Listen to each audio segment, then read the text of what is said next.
নমস্কার বন্ধুরা, variety of cooking থেকে সবাইকে অনেক অনেক স্বাগত। আশা করি সবাই খুব ভালো আছেন। আজকে আপনাদের জন্য নিয়ে এসেছি রুই মাছের একটা রেসিপি। ফুলকপি দিয়ে আজকে রুই মাছ রান্না করব। আশা করি রেসিপিটি আপনাদের কাছে ভালো লাগবে। আর রেসিপিটি যদি ভালো লেগে থাকে তাহলে অবশ্যই like, comment, share and subscribe করতে একদম ভুলবেন না। আর আমার চ্যানেলে যারা নতুন বন্ধু আছেন তারা চ্যানেলটিকে সাবস্ক্রাইব করে পাশে থাকা বেল আইকনটি প্রেস করে রাখবেন। তো বন্ধুরা, কথা না বাড়িয়ে রেসিপিটি শুরু করি। এই পাচ্ছেন এখানে রুই মাছ নিয়ে নিয়েছি, আর মাছগুলোকে আমি অলরেডি হলুদ আর লবণ দিয়ে ভালো করে মেখে নিয়েছি। আপনারা চাইলে শুকনো মরিচের গুঁড়াটা ব্যবহার করতে পারেন, যার যার পছন্দ অনুযায়ী। সুন্দর করে মাছগুলো আমি মেখে নিয়েছি। তো এবারে চুলায় চলে যাব। তার আগে দেখে নিই ফুলকপি আর আলু একটু লম্বা লম্বা করে দিয়েছি, ফুলকপিটা একটু বড় বড় রেখেছি। এখন আলু ফুলকপিগুলোকে আমি নুন হলুদ দিয়ে ভালো করে মেখে নেব।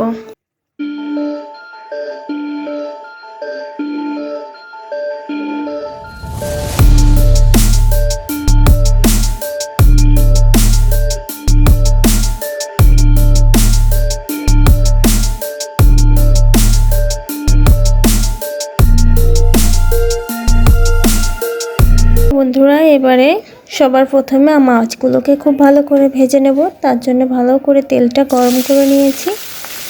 এবার একে একে মাছগুলো দিয়ে দিচ্ছি। মোটামুটি এক পিঠ হয়ে গিয়েছে, তাই উল্টে দিলাম। এইভাবে 3-4 বার উল্টে পাল্টে মাছগুলো ভালো কড়া করে লাল লাল করে ভেজে নেব। তো দেখেন মাছগুলো কিন্তু খুব সুন্দর লাল লাল করে ভেজে নেওয়া হয়ে গিয়েছে। এবারে উঠিয়ে নেব এক করে।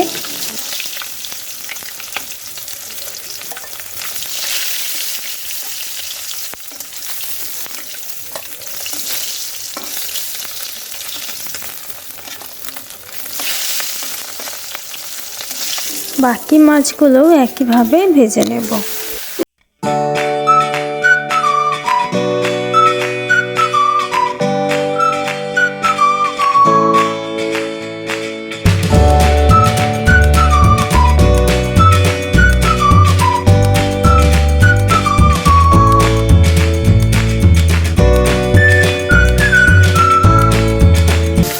সবগুলো মাছই ভেজে নেওয়া হয়ে গিয়েছে, আমি উঠিয়ে রাখছি। এবারে পরবর্তী প্রসেসে চলে যাব। ফুলকপিগুলো ভেজে নেব। তেলটা ভালো করে গরম করে ফুলকপিগুলো ছেড়ে দিচ্ছি। ফুলকপিগুলো চেষ্টা করব লাল লাল করে ভেজে নেবার জন্য।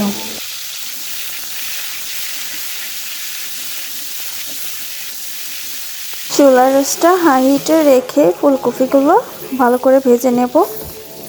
অনেকটাই ভেজে নেওয়া হয়ে গিয়েছে, আরও কিছুক্ষণ ভাজবো।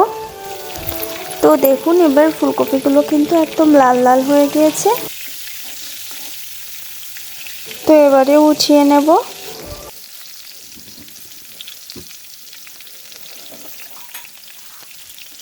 ফুলকপিগুলো ভেজে নেওয়া হয়ে গিয়েছে, এবার আলুগুলো ভেজে নেব। ফুলকপির মতো আলুগুলোও ঠিক লাল লাল করে ভেজে নেব।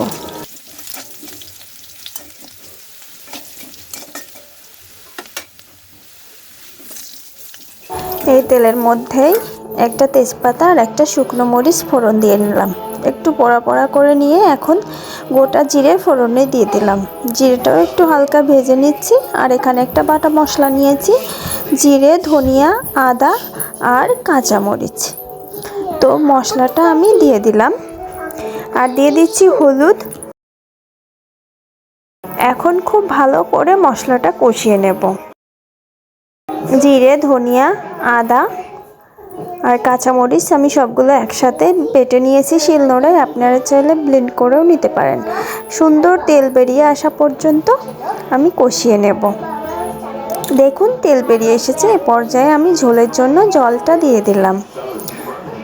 খুব বেশি পরিমাণে জল দেওয়ার দরকার নেই। 2টা কাঁচামরিচ দিয়ে দিলাম। ঝালটা নিজেদের পছন্দ অনুযায়ী দিয়ে দেবেন। লবণ দিয়ে দিয়েছি স্বাদ মতো। ঝোলটা ফুটে উঠেছে। এ পর্যায়ে ভেজে রাখা আলু ফুলকপিগুলো দিয়ে দিলাম। এখন চুলার আঁচটা হাই হিটে রেখে কিছুক্ষণ জাল করে নেব। আলু আর ফুলকপিটা সিদ্ধ হয়ে যাওয়া পর্যন্ত ভালো করে জাল করে নিচ্ছি। দেখুন আলু ফুলকপিটা কিন্তু ভালো মতো সিদ্ধ হয়ে গিয়েছে, ঝোলও অনেকটা কমে গিয়েছে। এই পর্যায়ে দিয়ে দিচ্ছি ভেজে রাখা রুই মাছ। দেখুন সুন্দর লাল লাল করে ভেজে রাখা রুই মাছগুলো দিয়ে দিচ্ছি। একটু নেড়ে ঝোলের সাথে ভালো করে মিশিয়ে দেব। আলু ফুলকপিটা সিদ্ধ হয়ে যাবার পরেই দিতে হবে। বন্ধুরা, রেসিপিটি দেখতে দেখতে একটা লাইক দিয়ে দেবেন প্লিজ। আর যারা আমার চ্যানেলে নতুন বন্ধু আছেন তারা অবশ্যই চ্যানেলটিকে সাবস্ক্রাইব করে পাশে থাকা বেল আইকনটি প্রেস করে রাখবেন। তো বন্ধুরা, ফুলকপি দিয়ে মাছের ঝোলটা একদম রেডি হয়ে গেছে, প্রায় রেডি হয়ে গিয়েছে। ঝোল আর বেশি নেই। এ পর্যায়ে আমি দিয়ে দিচ্ছি ভাজা জিরে গুঁড়ো।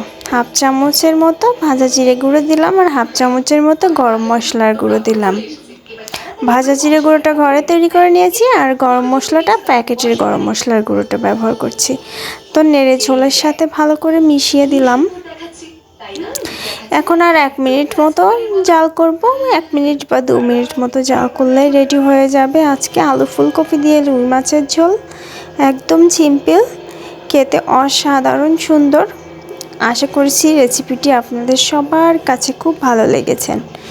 তো বন্ধুরা, আজকে তৈরি হয়ে গিয়েছে আলু ফুলকপি দিয়ে রুই মাছের ঝোল।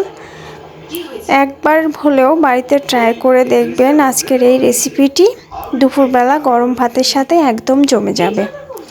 তো বন্ধুরা, আজকের মতো বিদায়। ভালো থাকবেন সবাই। এরকমই সুন্দর সুন্দর রেসিপি নিয়ে হাজির হয়ে যাব ভ্যারাইটি অফ কুকিং থেকে। টাটা সবাইকে।